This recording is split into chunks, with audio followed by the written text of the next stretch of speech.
All right, everybody. Good evening, good morning, wherever you are. I'm a little tired at the moment. Long day at work. And pretty much been pondering over the last several weeks.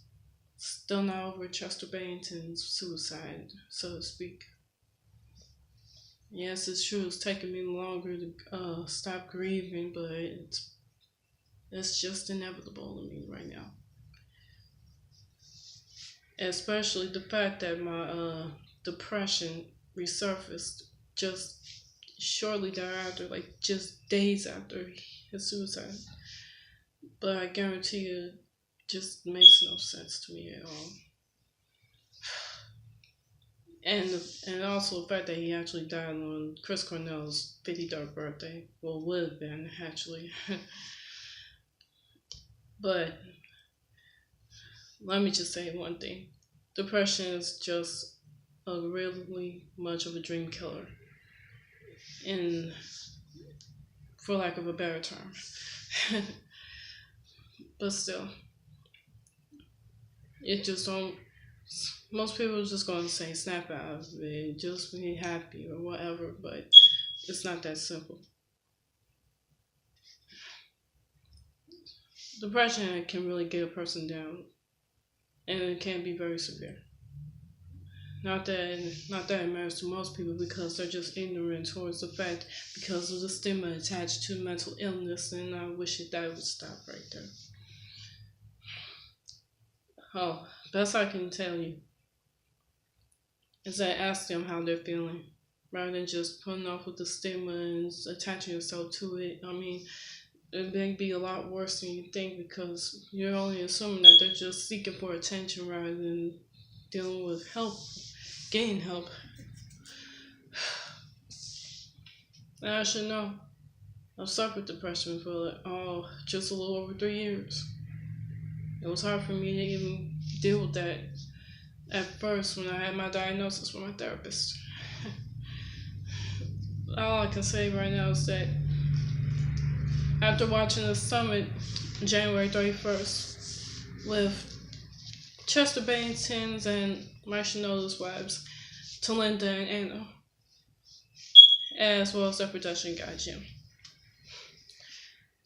it seems like for lack of a better term, I would say they really have spoken out, given everybody the details of mental illness, especially in the music industry. This is really like the last thing anybody needs right now, but it feels like a pandemic.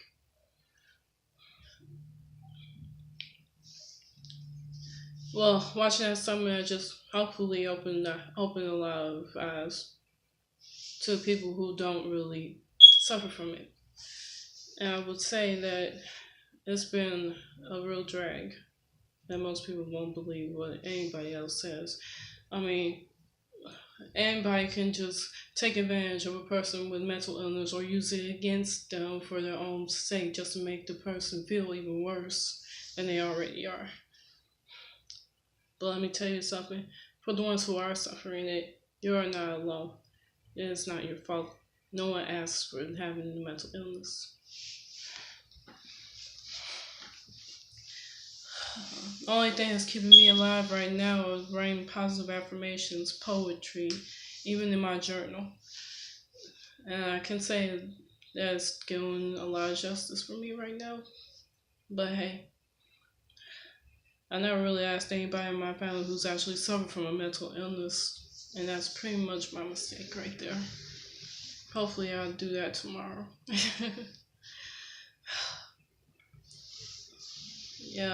Yeah, like I said, I'm still not over Chester Bennington stuff, and right now, if you were here, you would tell me everything would be fine.